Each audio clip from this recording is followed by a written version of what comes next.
আসসালামু আলাইকুম আরহামাতুল্লাহি অবারাকাতু। সম্মানিত উপস্থিতি, এ পর্যায়ে আমি আলোচনা করব নিজের ভালো অবস্থায় বা সুখের অবস্থায় যা যা করণীয়। সুখের অবস্থায় আল্লাহকে ভুলে যাওয়া, বেপরোয়া হয়ে যাওয়া এবং ইবাদতে গাফেল হওয়া চরম না শুকরি। বরং সুখের অবস্থায় নিয়ামতের শকর স্বরূপ বেশি বেশি আল্লাহর ইবাদতে মগ্ন হওয়া উচিত। কোনো বিশেষ সুসংবাদ প্রাপ্ত হলে বা সুখের কিছু ঘটলে সিজদায়ে শুকুর বা নামাজে শুকুর আদায় করার দরকার আছে।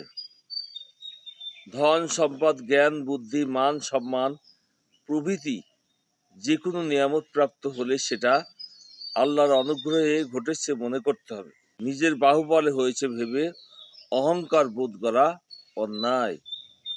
কেউ কোনো সুসংবাদ নিয়ে এলে তাকে এনাম পুরস্কার দেওয়া নবীদের সুন্নত। খুশির কিছু ঘটলে বন্ধু বান্ধব প্রমুখ লোকদেরকে দাওয়াত করে খাওয়ানোর সুন্নত।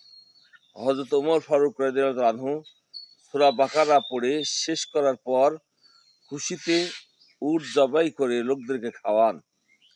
কোনো পছন্দনীয় জিনিস দেখলে পড়বে আলহামদুলিল্লাহিল্লাযী বিনিআমাতিহি তাতিম্মুস সলিহাত। অর্থ সমস্ত প্রশংসা আল্লাহর জন্য, যার দ্বারা সমস্ত সৎকর্ম পূর্ণত্ব লাভ করে।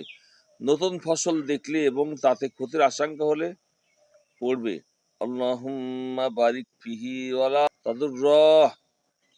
অর্থাৎ, হে আল্লাহ, তুমি এতে বরকত দান করো এবং একে নষ্ট করো না। অন্যের ভালো অবস্থা দেখলে যা যা করণীয়। কোনো মুসলমানের সুখের কিছু দেখলে কিংবা ভালো কিছু হলে তাতে নিজেকেও সুখী বোধ করা এবং সেটা প্রকাশ করা উচিত। কোনো মুসলমানের ভালো কিছু হলে সেটা ধ্বংস হওয়ার কামনা করা অন্যায়। বরং এরূপ চেতনা ভিতরে এলে তার নিয়ামত আরো বৃদ্ধি পাক এরূপ দোয়া করতে হবে, তাহলে সে চেতনা দূরীভূত হয়ে যাবে। কোনো মুসলমানকে নতুন পোশাক পরিহিত দেখলে পড়বে তুবলি ওয়া ইকলিফুল্লাহ। অর্থাৎ, তুমি যেন এই কাপড় পুরাতন করতে পারো, আল্লাহ তোমাকে এতটুকু হায়াত দারাজ করুন এবং এরপর যেন আল্লাহ তোমাকে এই স্তরে নতুন কাপড় দান করেন।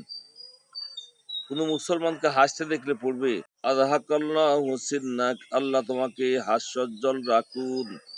আবু দাউদ শরীফ।